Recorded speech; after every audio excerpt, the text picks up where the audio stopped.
e nunca pensou em, vou estudar lógica, mas qual o sentido disso, sabe? Mas pode ajudar no seu trabalho uma coisa que você nunca imaginou. Sim, a gente pensando como, por exemplo, um profissional da área da saúde, principalmente que não é uma coisa muito exata, né? Você mexer com o ser humano, ou às vezes veterinária. Aí você tem aquele monte de situação, a pessoa tá infartando, junto com o infarto tá acontecendo uma outra coisa, então vamos fazer isso. Tá acontecendo um acidente e tá vindo mais gente. Então, assim, é toda uma situação que você tem que, às vezes, você bolando na sua cabeça antes, esses cenários, você já consegue prever, você já consegue entender o que você vai fazer quando acontecer com você. Sim, você acha que nunca vai usar isso. Esses dias até alguém tava falando assim, você aí sei lá, faz ciências sociais e fica... Alguém vai odiar a gente, mas você de ciências sociais e fica só protestando e reclamando, por que você não aprende a programar e faz um aplicativo que mostra onde as pessoas podem fazer reclamações, sabe? Uhum. Sei, eram ideias, assim, a pessoa tava questionando assim, tipo, em vez de usar a sua energia só pra reclamar, por que você não usa a sua energia pra tentar fazer algo que realmente muda o mundo, sabe? Isso aí é muito filosófico e entra numa discussão muito grande, mas realmente, você pode aprender alguma coisa que pode ser útil pra alguém, sabe? Sei lá, vou fazer um aplicativo pra mostrar todos os lugares onde na minha cidade não tem saneamento básico. Pra mostrar também onde que tem buraco.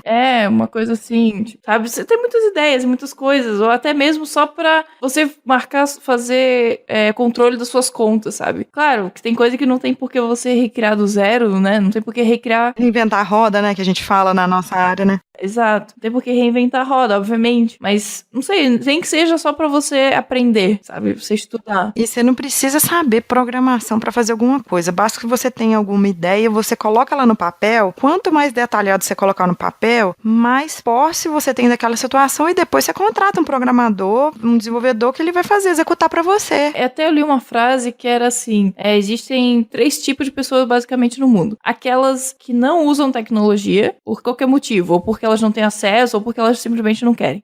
Existe um segundo grupo, que são as pessoas que consomem tecnologia, que acho que os usuários, grande parte, né? Grande parte. E o terceiro grupo, que é aquele que produz a tecnologia. E qual dos 3 você acha que tem mais poder? Entende? No sentido de que, tipo, quem vai controlar o nosso futuro é quem controla a tecnologia. E se você, mesmo que você não queira, você precisa entender da tecnologia para poder não ser dominado, vamos dizer assim. Para que você tenha poder, para poder escolher. Às vezes pode ser uma coisa boba como, tipo, qual celular eu vou comprar? O tipo de senha que eu tô usando no meu roteador. Esse tipo de coisa que, claro, foge, né, da programação e aprender algoritmo, mas começa do básico, entende? Você se interessar pelo básico leva você a muito mais longe. Nossa, muito profundo, muito bacana essas palavras suas. Assim, gostei demais. Sou muito filosófico aí. Hoje você acordou bem, né?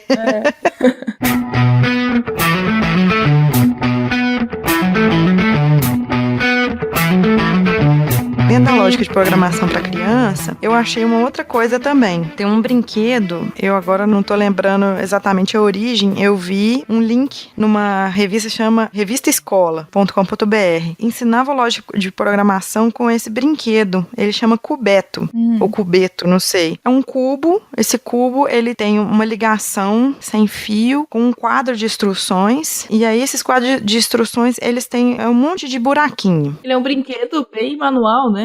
Ele é super manual, ele é feito de madeira, pouca coisa assim que pode machucar e tal. Eu achei muito interessante isso. E ele tem as instruções: siga em frente, uma setinha pra frente, uma setinha virada pra direita, outra pra esquerda. Agora não tô lembrando exatamente, acho que tinha mais uma instrução. E aí você monta o caminho. Então você pode montar um labirinto e, de acordo com essas instruções, com essa mesinha que você monta as instruções, ele percorre o caminho. Ele anda, sei lá, de 10 em 10 centímetros, ele faz alguma coisa. Eu achei isso muito interessante. Depois vocês procuram também, a gente vai deixar o link dessa reportagem e também da reportagem que a gente começou a falar do ensino de programação lá na escola para criança. E que algumas escolas já têm alguns projetos, até no Brasil já, de ensino de programação para crianças em escolas carentes e tal. E já estuda-se em tornar obrigatório o ensino de programação para crianças nas escolas. Assim como português e matemática, sabe? Ser mais uma disciplina na grade curricular das crianças. Eu vejo que no futuro vai rolar muito isso, de ser matéria mesmo, de estar no currículo básico, Sim. O ensino de programação ou de lógica. E assim, alguns projetos já provam que, assim, as crianças que aprendem lógica de programação, elas têm uma melhora muito grande no ensino de matemática, porque, obviamente, elas passam a pensar mais logicamente, né? Melhora muito a aprendizagem de matemática. Até aquelas crianças que tinham dificuldade, que não conseguiam acompanhar a turma, passam a acompanhar. A gente vê, né, esses campeonatos de robótica, né, que criança participa. Isso aí, infelizmente, não é acesso a todos, né? A maioria, pelo menos que eu saiba, a maioria são de escolas particulares, né? Eu acho que ainda é bem baixo o acesso. E também aí já é um nível mais, né? Normalmente o pessoal que chega nesse nível é mais gêniozinho e tal. Mas a ideia de ensinar isso na escola é provar que qualquer criança pode aprender e que não quer dizer que você vai construir um robô, que você vai ser cara fodão de física, mas que você vai aprender como todo mundo aprende, sabe? Que qualquer um pode aprender. Eu acho que esse é o mais interessante do ensino pra criança. E, tipo, não só criança, né? Tipo, minha mãe, minha avó também. Qualquer pessoa pode aprender. Já tem até alguns projetos nessa área também pra ensinar pra idosos. Gente, que bacana isso. Porque depois de uma certa idade, as pessoas, elas vão... Tipo, o cérebro vai desacelerando, né? As células vão morrendo e todo mundo já sabe essa questão do envelhecimento. Tem as doenças neurológicas, né? Isso, tem o Parkinson, tem o Alzheimer, então precisa exercitar. O cérebro, ele acaba virando um músculo, né? Pra ser exercitado. Não vira um músculo, gente, não vão pensar aqui. Mas é como se fosse um músculo que precisa ser exercitado, precisa ser continuamente estimulado. Sim, exato. E aí, tipo, tem idosos que fazem, sei lá, caça-palavras, vão fazer esses joguinhos que a gente falou lá no início. Eu tava pesquisando, tem um site de crowdfunding. O Kikante, né? Que é no Kikante, que tinha uma campanha lá de ensino a programação de games para idosos. Então, achei assim, bem eu legal. achei... Pena que não foi pra frente. Aí depois vocês procuram aí, ou entram em contato, se alguém encontrar aí, tomara que dê certo no futuro, porque vai ser muito bacana, porque o idoso, ele tem criatividade, ele já tem uma super experiência de vida. Então, eu imagino que ensinando para ele lógica, ele vai ter muito mais criatividade de conseguir sair de alguma situação. Porque quando a gente fala assim de ensino de programação para idosos, não quer dizer que eles vão trabalhar com isso, nada disso. Mas exercitar mesmo e botar essa cabeça pra pensar, sabe? Assim como as crianças. A ideia é que qualquer um pode aprender. Então, tipo, se você trabalha, sei lá, é médico e quer aprender, tem muito material na internet. Se você sabe inglês, melhor ainda, porque tem muito mais conteúdo de graça. Então, tipo, todo mundo quer que mais pessoas entrem pra tecnologia, porque você, imagina, cada vez mais o futuro vai ser automatizar as coisas. Então, tipo, há 100 anos atrás, o nosso emprego, nosso trabalho não existia. Então, daqui a 50 anos, talvez, provavelmente, o nosso trabalho não exista também mais. Até existe estudos falando sobre isso, que provavelmente o nosso trabalho, ser programador como a gente é hoje, não vai existir mais. Mas o que vai ter é uma coisa muito mais automatizada ainda. Então, o que a gente faz hoje vai ser automatizado. Então, vai ter alguém automatizando isso. Então, cada vez mais vai ser preciso saber programar. Então, tipo, eu vejo que essa geração que tá vindo agora já é outra coisa. Eles já crescem, você vai ver com seu filho também, né, que eles já crescem dentro da tecnologia. Então, tipo,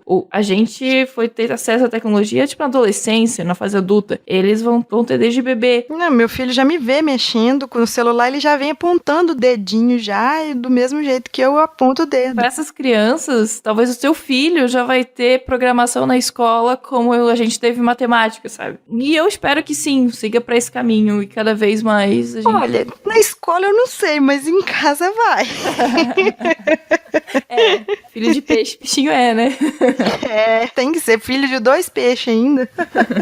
Se você quer aprender a programar, seria muito interessante. Já temos bastante conteúdo em português, mas sabendo inglês, você vai conseguir entender melhor os códigos, você vai conseguir entender melhor os tutoriais. Então, assim, inglês não tem jeito, gente. Se você tá querendo aprender lógica só pra melhorar a sua capacidade de tomar decisão, aumentar a criatividade, melhorar seu raciocínio lógico, beleza. Eu acho que aí não não é obrigatório aprender inglês. Mas se você... mas aprender outra língua também ajuda a exercitar também, né? Com certeza, mas, né, eu não imagino meu pai aprendendo inglês para aprender lógica, então, né, temos que pensar. Mas, assim, se você quer seguir na área, aprender inglês é obrigatório, assim, você precisa aprender, nem que seja ler, porque, assim, todo o material está em inglês, assim, a grande parte do material tem hoje, muita coisa em português também, mas eu acho que até um ponto, né, tipo, você quer aprender, quer entrar na área, eu acho que um ponto principal é esse. Então, Jess, eu acho que a gente já falou um bocado de lógica, eu acho que não necessita da gente estender muito, até porque a nossa proposta não é ficar exaustivamente falando a respeito. E já é um assunto que, né, pode ser chato, então... Então, a gente vai passar agora para os nossos recadinhos do coração. Recadinhos do coração.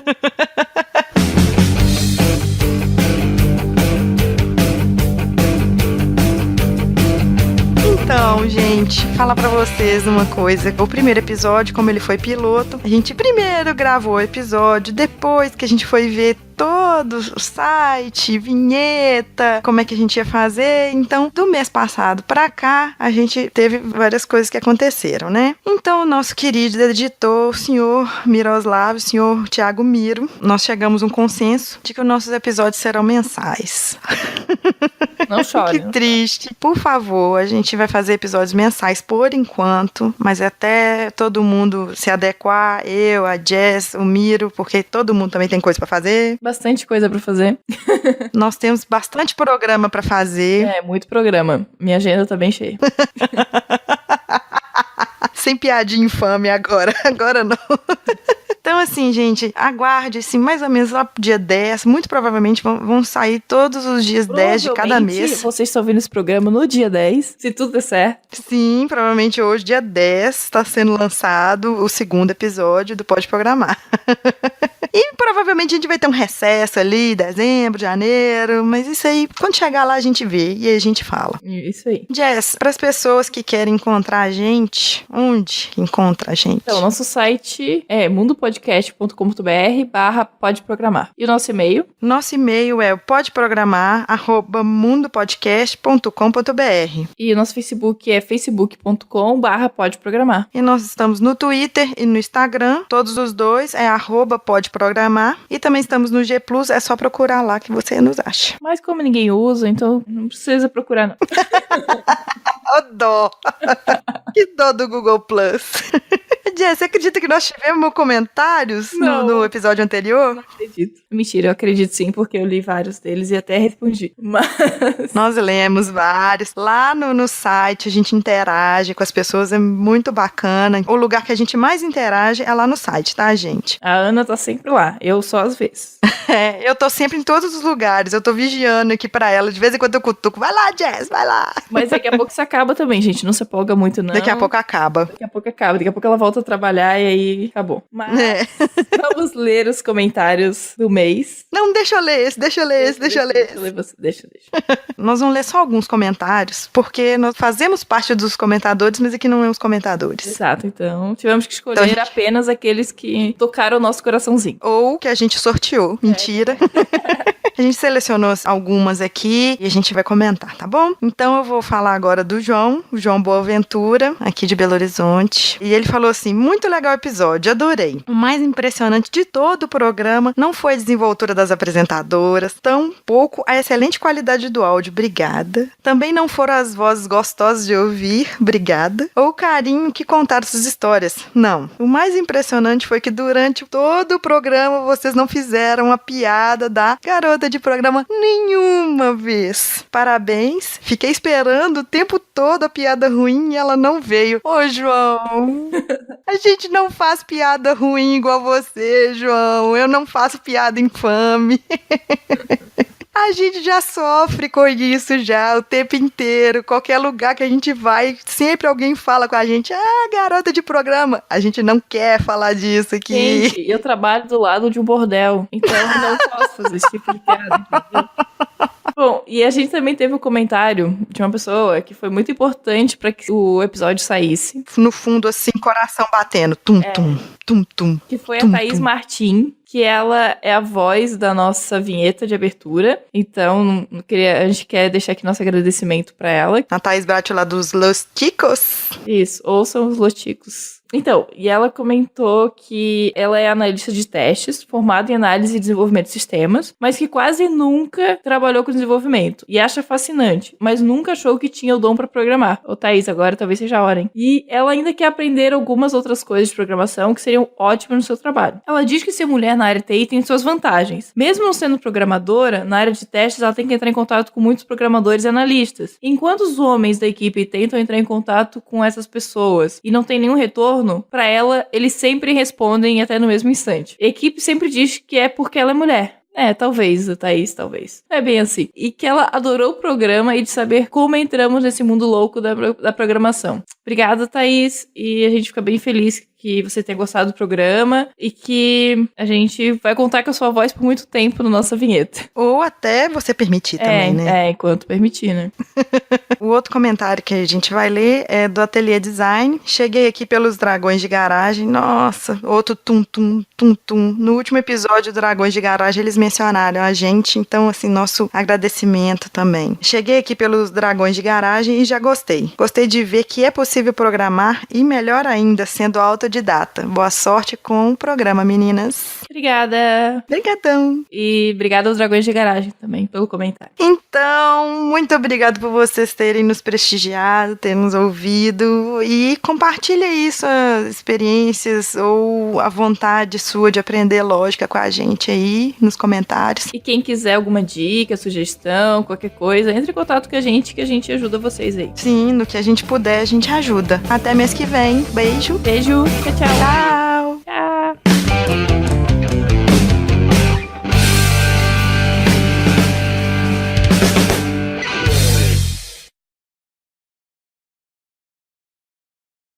Olá, convertedores de cafeína e código. Aqui de Minas Gerais é a Ana. Olá, pessoal. De Florianópolis, aqui é a Jéssica. E tem gente que acha que tá no Nerdcast. Este é o podcast Pode Programar, e no episódio de hoje falaremos um pouco sobre as linguagens de programação. Falaremos um pouco, pois o assunto é bem vasto. Você está ouvindo Pode Programar, porque nós podemos.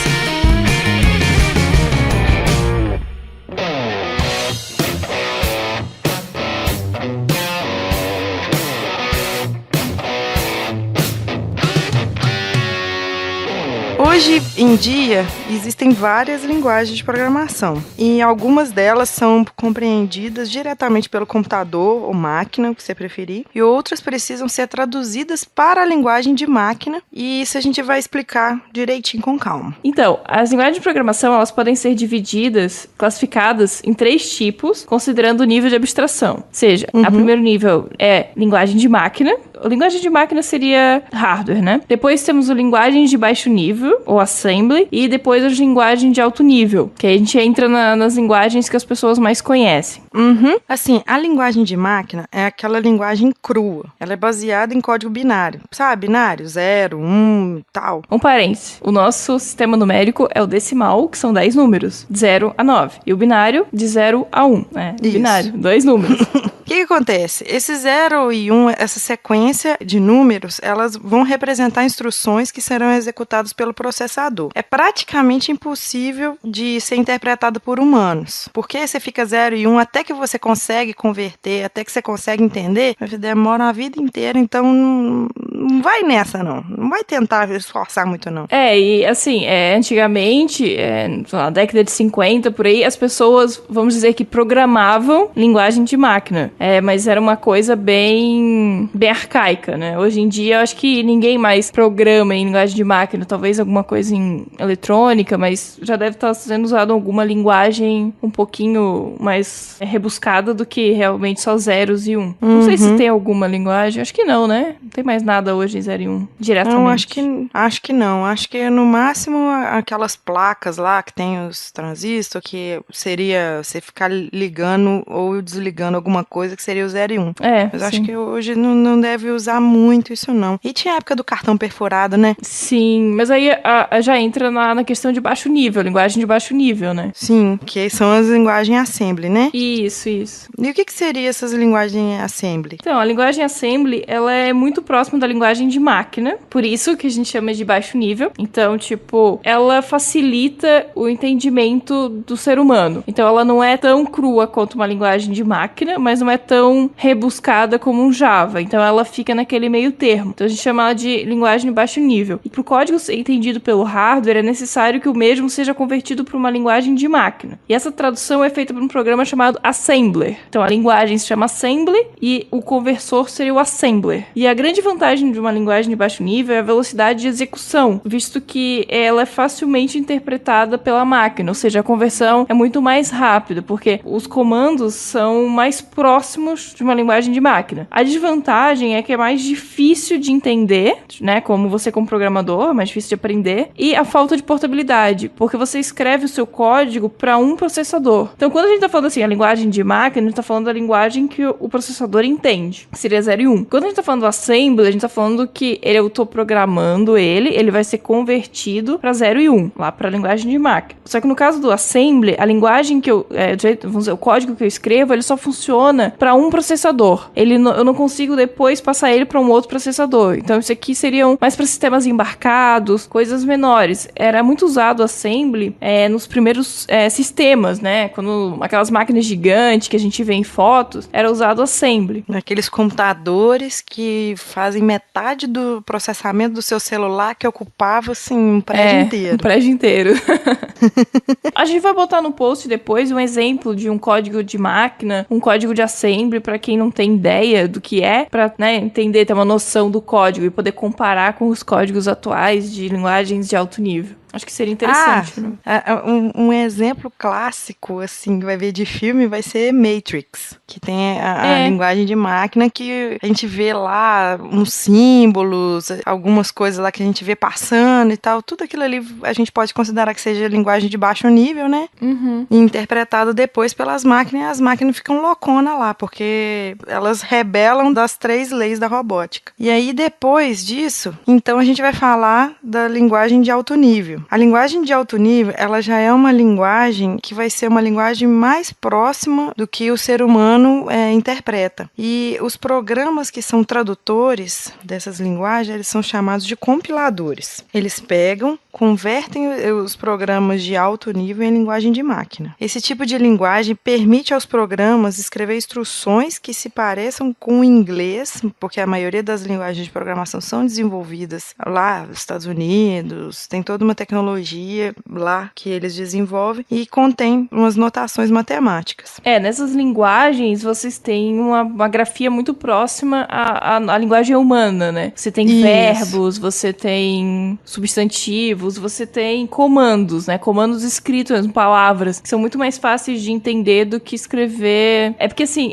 no assembly você tem comandos, né? Que tentam chegar próximo da linguagem humana, mas é muito comando abreviado. Então, vamos imaginar a palavra go. Ao invés de eu escrever go, de ir, eu escrevo G. E eu tenho que saber que G significa go. Então, tipo, acaba sendo muito mais difícil eu decorar os comandos e tal, do que, no caso, uma linguagem de alto nível que eu tenho, vamos dizer, eu tenho um comando que se chama function, que é função. Então, eu sei que function vai escrever uma função, nesse sentido. E na linguagem de alto nível, a gente vai encontrar 2 tipos de programação que são mais didaticamente utilizados, né? Nós vamos encontrar a programação estruturada e nós vamos ter a programação orientada a objeto.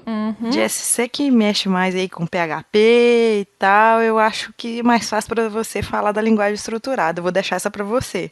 Mas não pensem que PHP não tem orientação a objeto, hein? Não, mas é porque você vai explicar.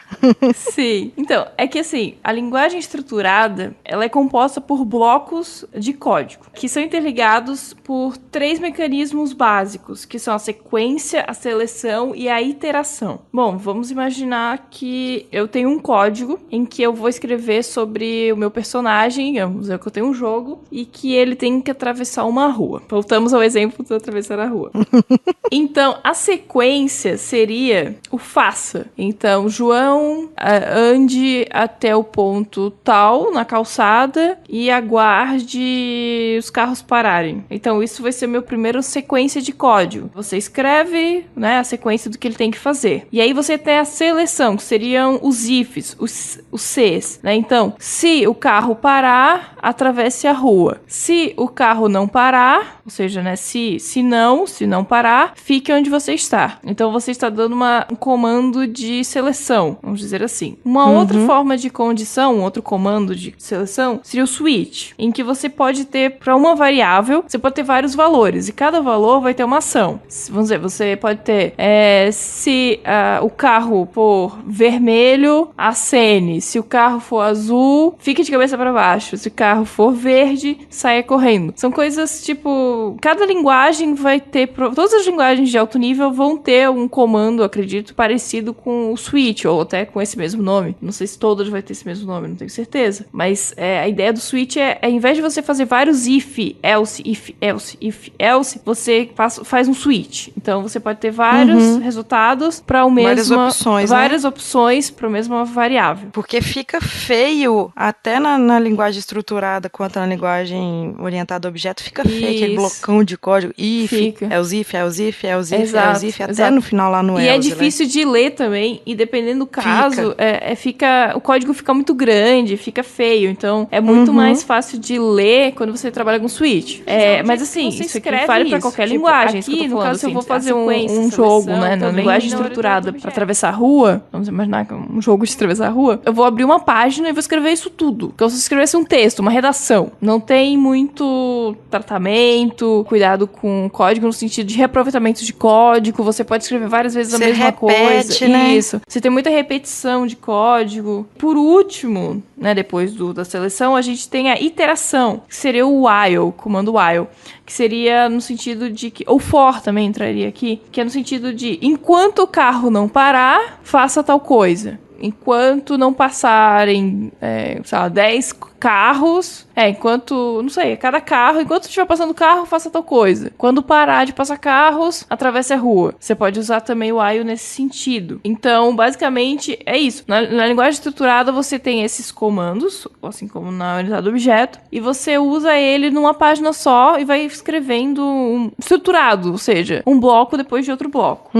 A linguagem estruturada, com o tempo, ela foi perdendo espaço para orientação a objeto. Mas ainda assim, até hoje, ela é muito utilizada e, assim, por linguagens como COBOL, o PHP, o Perl, entre outros, JavaScript, várias linguagens. Eu acredito que boa parte das linguagens funcionam estruturada, como Pascal também trabalhava com estruturada, Fortran, essas linguagens mais antigas principalmente. Ainda existem muitos sistemas bancários que utilizam do COBOL como linguagem, e tem muita gente ainda que trabalha com isso. Se você investir na linguagem para aprender no COBOL, tem mercado para isso, então, assim, não pense que a linguagem orientada a objeto, a programação orientada a objeto, ela é a salvadora da pátria, não. Ainda tem muito lugar ainda para programação estruturada. E normalmente, quando você está aprendendo, você aprende estruturada, né? Aí, com o tempo, igual você a gente falou. Isso, e com o tempo você vai aprendendo a criar funções, a criar... Assim, no PHP, o PHP, quando ele iniciou, ele era puramente estruturado. Depois, com as versões mais recentes, ele passou a ter suporte à orientação a objeto. Ou seja, você poderia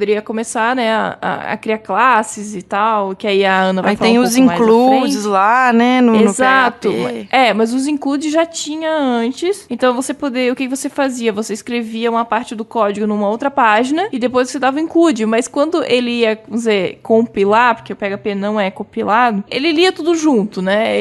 É como se ele colasse o código que você fez no outro arquivo dentro do arquivo que você tá chamando. Então, a gente tem... Tipo a estrutura hoje que a gente tem de HTML, JavaScript, CSS, que a gente faz separado, né? Isso. Só que aí depois, quando o navegador ele vê aquele código, ele interpreta aquilo tudo ali numa sequência. Exato. Quando a linguagem não é compilada, ela é interpretada, né? No caso do PHP seria o servidor que estaria interpretando esse código. Então só falar que o HTML, o JavaScript e o CSS são linguagens de front-end, o PHP ele é de back-end. Isso, de servidor. Vai ser visto pelo servidor.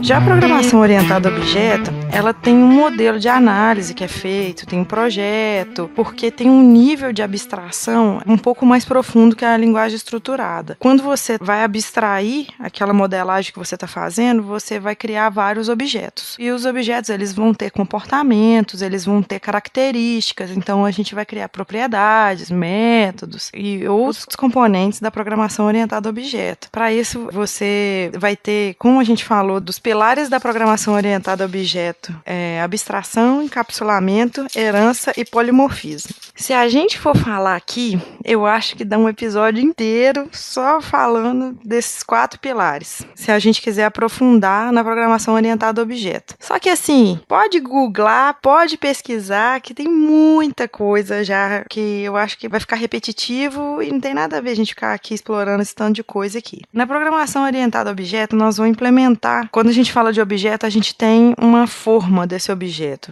que são as classes. É como se fosse uma receita de bolo, sendo que o bolo seria o objeto. Então, eu vou determinar o comportamento, vou determinar estados possíveis desse objeto, e eu vou fazer isso tudo lá na classe. As linguagens que a gente já vai ter suporte já para a programação orientada a objeto, ela vai ser o C++, o C#, o VBNet, todas as linguagens que tem .NET, a Microsoft conseguiu fazer a implementação para ela virar orientada a objeto. O Java, tem o Objective Pascal, o Objective-C, para quem não conhece, é uma das linguagens utilizadas para iOS, tem o Python, tem o Ruby, tem o Smalltalk e aí tem outros. Aí, com a Jessie já falou, PHP vai a partir da versão 4, ele tem suporte para PO. E a versão 4 é antiga, tá, gente?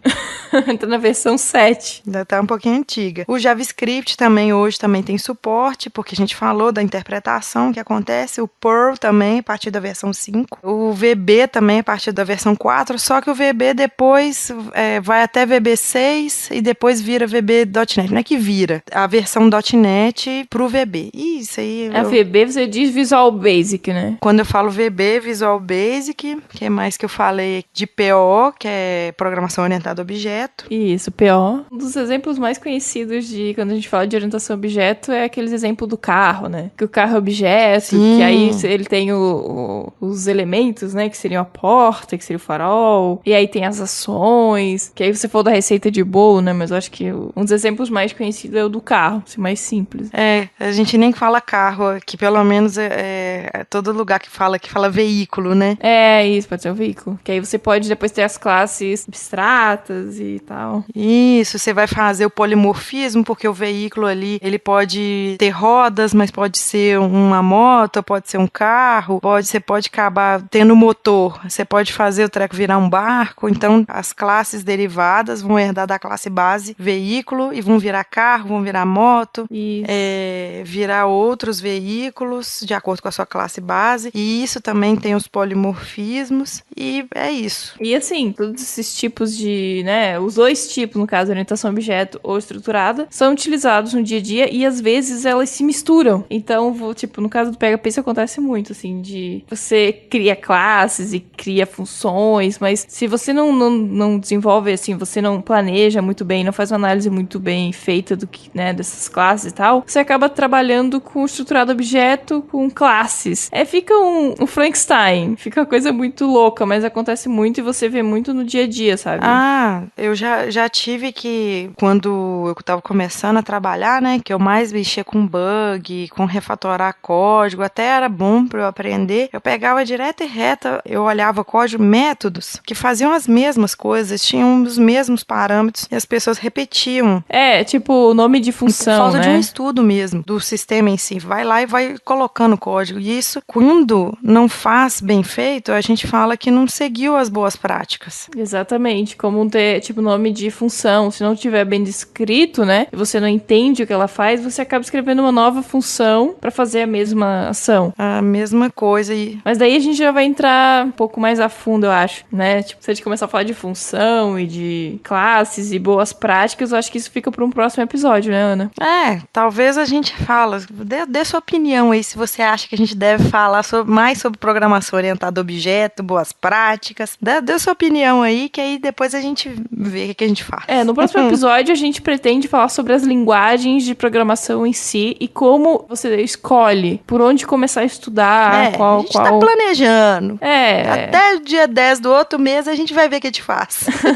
Mas a ideia desse episódio é ser uma introdução aos tipos de linguagem, a estrutura das linguagens, para no próximo a gente falar necessariamente, né, das linguagens. Aqui a gente falou algumas, citamos, mas mais a fundo nas linguagens, nossas experiências com elas, e indicar quais melhores linguagens para quem tá começando. Para você que já quer começar a desenvolver, para você que já quer começar a botar a mão na massa, a gente já vai falar algumas coisinhas para vocês. E é isso então, né, Ana? É isso, e a gente fecha porque tá tarde da noite, eu quero dormir. Mas depois vocês olham o link lá no post, que a gente vai deixar algumas dicas, algumas coisas para complementar esse cast que a gente tá fazendo hoje, porque às vezes tem coisa que é só vendo, só código principalmente. A gente vai deixar algum link,